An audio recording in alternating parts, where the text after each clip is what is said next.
Kulong mo lang ito sa iyong palad upang hindi kanya titigilan at habang buhay kanyang mamahalin.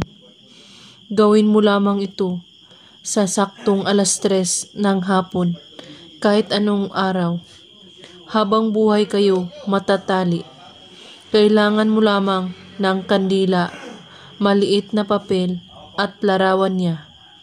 Kunin mo ang larawan niya at titigan ito ng 3 minuto at iisipin mo siyang mabuti na para bang siya lamang ang nakatatak sa iyong puso.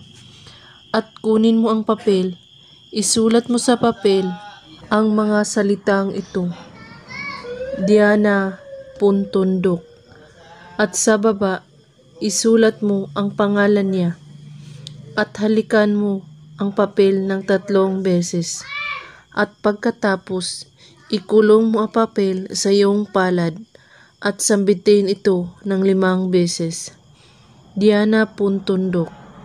Ngayon, sindihan mo ang kandila at patakan mo ang papel ng kandila at hayaan itong mabalot ang papel sa patak ng kandila.